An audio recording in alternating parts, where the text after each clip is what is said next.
Hello student, तो इस video में हम पढ़ेंगे वर्टिकल सिंपल हार्मोनिक मोशन के बारे में। यहाँ पे हमें स्प्रिंग मास सिस्टम दे रखा है, स्प्रिंग जिसका स्प्रिंग कांस्टेंट है और एक ब्लॉक जिसका मास m है, और ये वर्टिकल प्लेन में SHM कर रहा है। तो हमें यहाँ पे फाइंड करना है, इसका टाइम पीरियड देखना होगा। तो टाइम पीरियड फाइंड करने के लिए बताया था पहला मेथड। सबसे पहले क्या करना है, पार्टिकल के ऊपर नेट फोर्स फाइंड करेंगे। सबसे पहले क्या करेंगे, पार्टिकल के ऊपर नेट फोर्स फाइंड करेंगे। अगर हमें फोर्स मिल गया तो हम एक्सलेशन फाइंड कर सकते हैं, A बराबर F/m से। और एक्सलेशन जब हमें मिल जाएगा तो हम उस एक्सलेशन की कंपैरिजन कराएंगे -ω² x से। इससे कंपैरिजन कराएंगे, वहां से हमें ओमेगा मिल जाएगा। देन टाइम पीरियड का फार्मूला क्या होता है, T = 2π / ओमेगा। इस ओमेगा की वैल्यू हम यहाँ पे पुट करेंगे तो यहाँ पे हमें टाइम पीरियड मिल जाएगा। तो सबसे पहले नेट फोर्स फाइंड करते हैं। तो पहला स्टेप क्या होता है, पहला स्टेप जो होता है वो होता है जब पार्टिकल हमारा इक्विलिब्रियम पे है, उस टाइम पे हमें नेट फोर्स लिखना है। ठीक है, पहला स्टेप हमारा क्या होता है, जब पार्टिकल हमारा इक्विलिब्रियम पे है उस टाइम पे पार्टिकल के ऊपर नेट फोर्स लिखना है। तो स्टार्टिंग में ये सिचुएशन है इक्विलिब्रियम की, ये सिचुएशन किसकी है, इक्विलिब्रियम की। यहां पर अगर मैं इस ब्लॉक का FED बनाऊंगा तो इस FED में ब्लॉक के ऊपर नीचे लगेगा mg और ऊपर स्प्रिंग फोर्स kx। इसको मैंने x0 बोल दिया। एक्चुअली फर्स्ट वाले डायग्राम में स्प्रिंग हमारी नेचुरल लेंथ में नहीं होगी, स्प्रिंग की नेचुरल लेंथ कुछ यहाँ पे होगी। वो स्प्रिंग अपनी नेचुरल लेंथ से कुछ ना कुछ डिस्टेंस खिंची हुई होगी, उसमें कुछ एक्सटेंशन होगा। वो एक्सटेंशन मैंने मान लिया x0। तो इक्विलिब्रियम यहाँ पे जो होगा, इक्विलिब्रियम सिचुएशन जो होगी पार्टिकल की, वो ये होगी। तो सबसे पहला स्टेप होता है इक्विलिब्रियम सिचुएशन पे हमें पार्टिकल के ऊपर नेट फोर्स लिखना। तो यहाँ पर अगर मैं नेट फोर्स लिखूंगा तो क्या आएगा, डाउनवर्ड डायरेक्शन में mg लगेगा ड्यू टू ग्रेविटी, और स्प्रिंग फोर्स लगेगा kx ऊपर की डायरेक्शन में। तो यहाँ पे अभी ये मोशन नहीं कर रहा है, अभी रुका हुआ इक्विलिब्रियम पे। तो यहाँ से हम क्या लिख सकते हैं कि kx0 जो है वो बराबर होगा mg। kx0 किसके बराबर होगा, mg। अब हमारा काम क्या है, इस स्प्रिंग को इक्विलिब्रियम पोजीशन से x डिस्प्लेस करना। फिर हम क्या करते हैं, किसी भी पार्टिकल को इक्विलिब्रियम से स्मॉल डिस्प्लेसमेंट यानी कि x डिस्प्लेस करेंगे इसको। इस पार्टिकल को मैंने इसकी मीन पोजीशन से x डिस्प्लेस किया। x डिस्प्लेस करने के बाद इस पार्टिकल पर जितना भी फोर्स लग रहा होगा वो हमें फाइंड करना है। किसी पार्टिकल को उसकी मीन पोजीशन से x डिस्प्लेस करने के बाद पार्टिकल के ऊपर नेट फोर्स कितना लग रहा है वो हमें लिखना होता है। फोर्स फाइंड कर लिया तो हम एक्सलेशन फाइंड कर लेंगे। इसकी कंपैरिजन A बराबर -ω² x से कराएंगे। जो ओमेगा आएगा उसकी वैल्यू यहाँ पर पुट करेंगे तो हमें टाइम पीरियड मिलेगा। किसी भी तरह का क्वेश्चन आएगा सिंपल हार्मोनिक मोशन का, हमें यही स्टेप फॉलो करना है। तो जब मैंने इसको x डिस्टेंस नीचे एक्सटेंड किया, यहाँ पर मैं पार्टिकल के ऊपर अगर मैं नेट फोर्स लिखूंगा तो कितना आएगा, इसका अगर मैं FED बनाऊं, सेकंड स्टेप, इसका FED अगर बनाएंगे तो डाउनवर्ड डायरेक्शन में लगेगा mg, और स्प्रिंग इसके ऊपर फोर्स लगा रही होगी अपवर्ड डायरेक्शन में। कितना फोर्स लगा रही होगी, kx। तो स्प्रिंग फोर्स जो kx होता है, स्प्रिंग फोर्स kx होता है, यहाँ पे जो x है वो क्या होता है, नेचुरल स्प्रिंग की जो नेचुरल लेंथ है उससे उसमें कितना इलांगेशन हुआ है, उसकी नेचुरल लेंथ से उसमें कितना इलांगेशन हुआ है। तो स्प्रिंग की नेचुरल लेंथ तो ये है, तो नेचुरल लेंथ ये है, तो स्प्रिंग अपनी नेचुरल लेंथ से, नेचुरल लेंथ ये है स्प्रिंग की NL, नेचुरल लेंथ से स्प्रिंग में कितना इलांगेशन हो गया, x0 तो पहले था और x हमने दिया है तो टोटल हो गया x + x0। तो इस वाली सिचुएशन में स्प्रिंग इस ब्लॉक के ऊपर की तरफ जो फोर्स लगा रही होगी वो फोर्स हमारा होगा kx + x0। कितना होगा, kx + x0। तो अगर मैं नेट फोर्स लिखूंगा पार्टिकल के ऊपर, इस पार्टिकल के ऊपर अगर नेट फोर्स लिखूंगा, अब यहाँ पर तो ये मोशन कर रहा है कंटिन्यूअसली, तो इसके ऊपर अगर मैं नेट फोर्स लिखूंगा F नेट फोर्स कितना आएगा, डाउनवर्ड डायरेक्शन में है mg माइनस साइन, क्योंकि ऊपर की तरफ कितना है kx + x0। तो पार्टिकल के ऊपर यहाँ पर अगर मैं नेट फोर्स लिखूँ तो कितना आएगा mg minus K x plus x nought. तो नेट फोर्स यहाँ से आ गया F net equal to mg minus K x nought, ये आ गया net force. K x nought की वैल्यू हम पहले फाइंड कर चुके हैं, कितना आया है mg के बराबर है। तो के एक्स नॉट की जगह अगर मैं mg पुट करूंगा तो क्या मिलेगा mg minus K x minus mg। ये जो के एक्स नॉट है इसकी वैल्यू कितनी है mg के बराबर है, तो के एक्स नॉट की जगह हम mg पुट कर सकते हैं, प्लस का mg माइनस का mg कैंसिल आउट हो गया।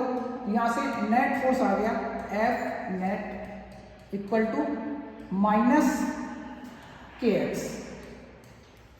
F net minus K x आ गया। तो बताया था कि सिंपल हार्मोनिक मोशन की कंडीशन क्या होती है, अगर किसी पार्टिकल के ऊपर फोर्स जो है वो डायरेक्टली प्रोपोर्शनल है डिस्प्लेसमेंट के, तो वो कंडीशन होती है सिंपल हार्मोनिक मोशन की।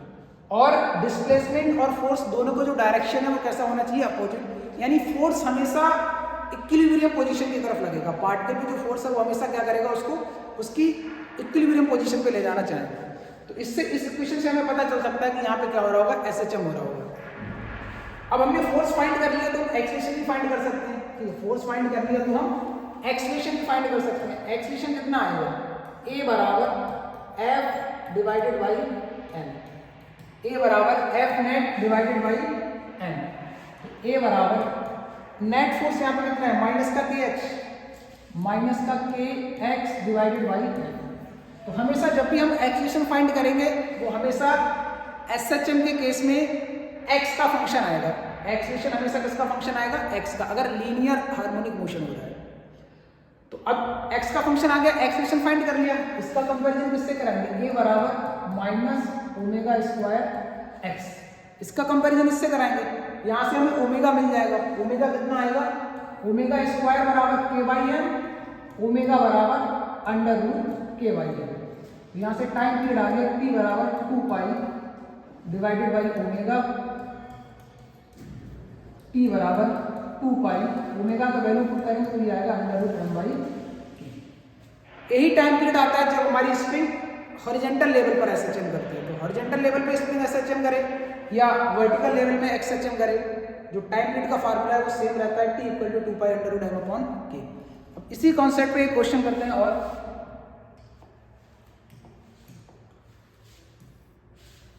यहाँ पे एक कंटेनर हमें दे रखा है जिसमें वाटर फिल है।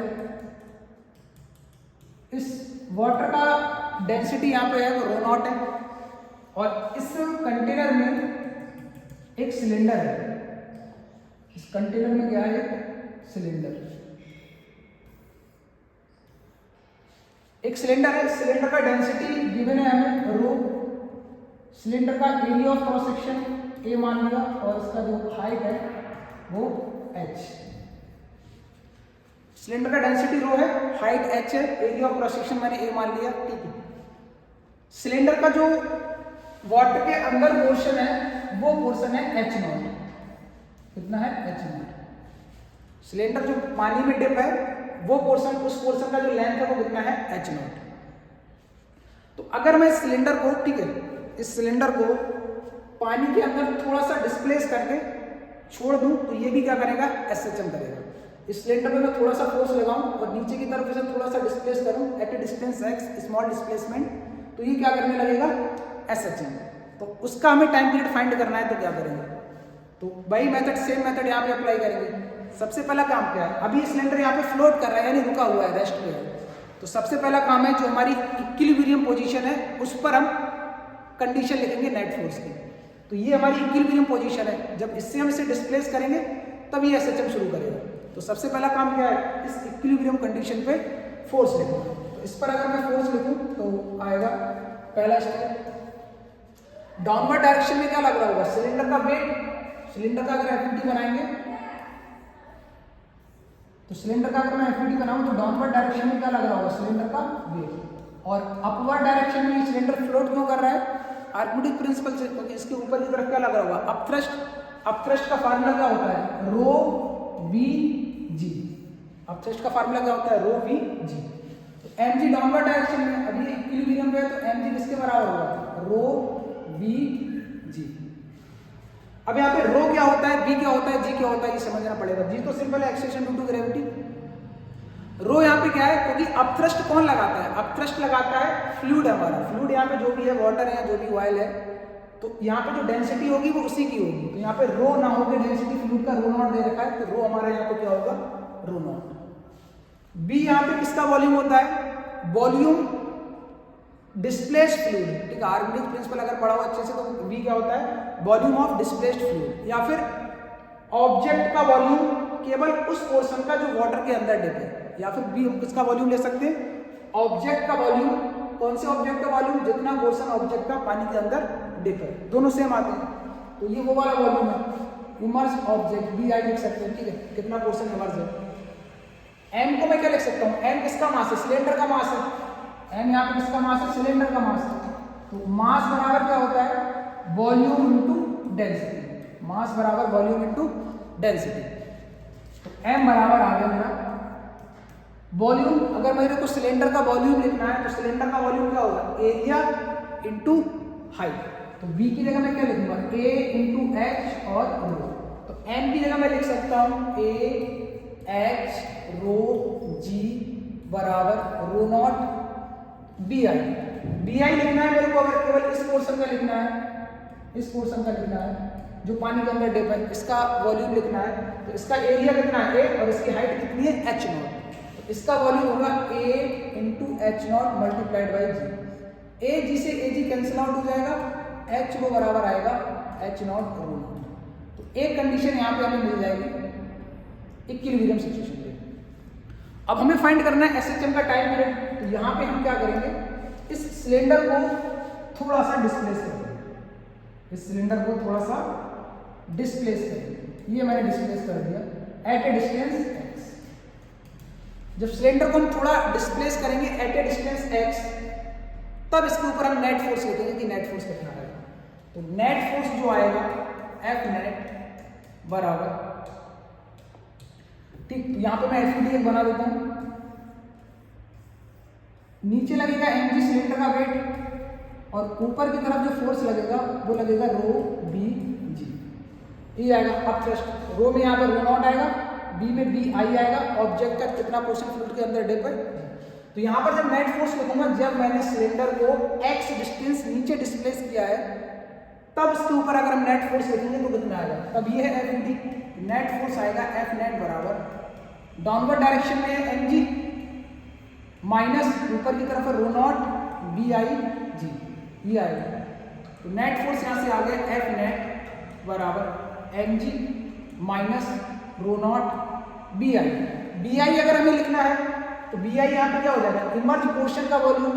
वॉल्यूम क्या होता है, एरिया इंटू हाइट।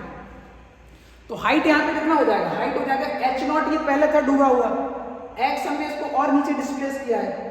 तो यहाँ पर जो बी आई वॉल्यूम लिखेंगे, वॉल्यूम ऑफ इमर्ज पोर्शन यानी कितने सिलेंडर का वॉल्यूम, ये हो जाएगा area into H nought plus x. यहाँ पे वॉल्यूम कितना आएगा हमारा B I, area into H nought plus x, और आगे क्या है जी, ये आगे नेट फोर्स। आगे ये जो नेट फोर्स है ना, ये x के टर्म में ही आएगा, देखिए x के टर्म में आएगा। एम जी है, एम जी की जगह मैं क्या लिख सकता हूँ, ए एच रो जी, ठीक। एम जी की जगह मैं क्या लिखूंगा, A H rho G. A H rho G minus इसका अंदर मल्टीप्लाई कराएंगे तो rho not A H nought G और minus rho not A G x, ये आएगा। इसका मल्टीप्लाई करा दिया अंदर तो ये आ गया। ए एच रो जी प्लस का है, ए एच रो जी यहाँ पे प्लस का है, यहाँ पे rho not A H naught D, ठीक है। यहाँ पर देखो क्या लिखेंगे, एफ नेट बराबर रो और H into rho, H into rho की जगह हम क्या लिख सकते हैं, एच नॉट रो नॉट। तो ये आ जाएगा A H not rho not G minus A H not rho not G, यानी ये दोनों टर्म सेम है, क्योंकि एच रो की जगह मैं क्या पुट कर सकता हूँ, एच नॉट रो नॉट, तो उसकी जगह मैंने पुट कर दिया एच नॉट रो नॉट, और आगे वाला टर्म भी सेम है हमारा, A H not rho not G minus rho not A G x, ये तो टर्म कैंसिल आउट हो गया। तो नेट फोर्स यहाँ से जो आया निकल के हमारा, ठीक है, नेट फोर्स यहाँ से जो आया वो आ गया एफ नेट बराबर माइनस का rho not A G X. F directly proportional to displacement, negative sign भी आ रहा है, मतलब ये एसएचएम की कंडीशन है, यहाँ पे एसएचएम हो रहा होगा। अगर हमने फोर्स फाइंड कर लिया तो हम एक्सेलेरेशन भी फाइंड कर लेंगे। एक्सेलेरेशन क्या आएगा, ए बराबर एफ बाई एम, तो ये आ गया माइनस का rho not A G X divided by M.